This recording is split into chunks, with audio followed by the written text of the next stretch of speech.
आप देखते हो किसी के टांग कट गई, किसी का हाथ कट गया, किसी की आंखें फूट गई, कोई कोढ़ से पीड़ित है, किसी को कैंसर है, किसी की जिह्वा में कैंसर है, किसी के कहीं पर परेशानी है।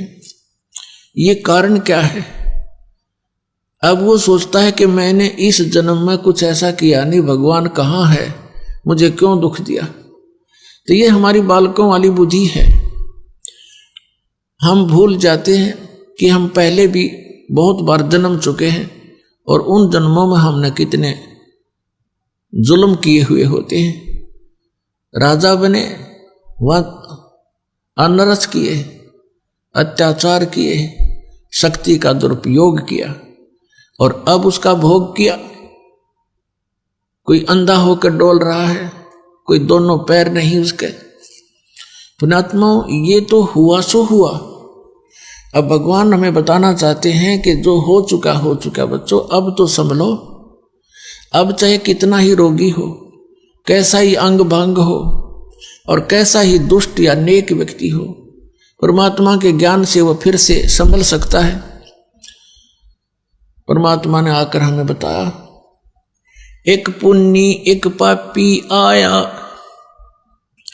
एक है सूम दलेल रे, गरीबदास हरि नाम बिना सब ही जम की जेल रे। जैसे कुछ पुण्य आत्माएं हैं, अच्छी आत्माएं हैं, नेक नीति से जीवन निर्वाह कर रहे हैं, वो किसी को कष्ट नहीं देते, भगवान से डरने वाले भी हैं, लेकिन वो भक्ति नहीं कर रहे क्योंकि उनको ज्ञान नहीं कि एक और काम आवश्यक है।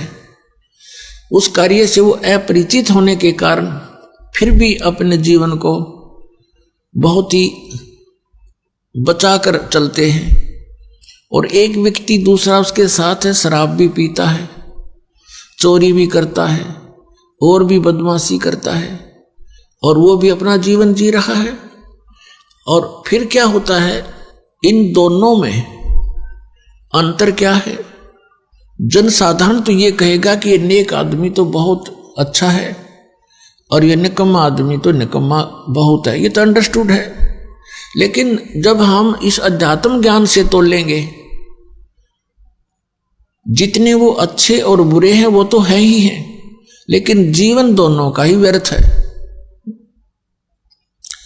अब ये कैसे कि जैसे एक खेत है, जमीन है 1 एकड़, वो बा रखी है, संवार रखी है, उसमें घास फूस अड़ंगा है नहीं, खरपतवार से रहित है।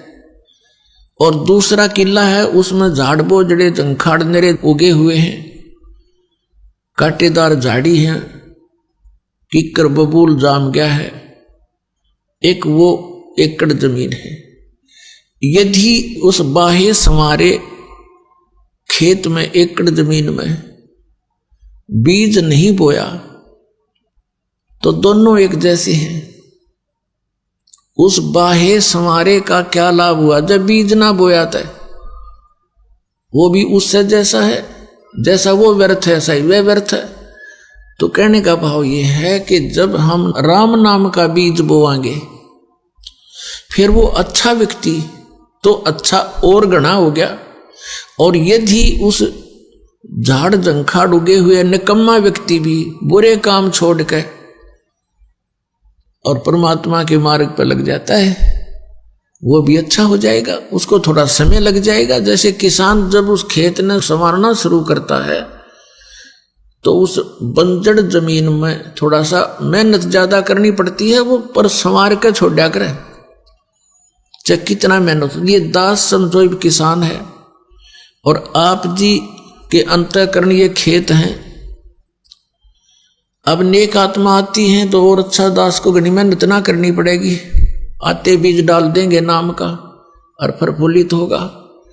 और जो शराबी कवाबी है, रिश्वतखोर है, चोर है, ठग डाकू है, वो बंजर जमीन है, वो भी अगर हमारे संपर्क में रहेगा तो किसान का उसके ऊपर कभी कस्सी बजेगी, कभी ट्रैक्टर चलेगा और कभी हल से तो उसको साफ करके छोड़ेगा और फिर दोनों एक से हो जाएंगे।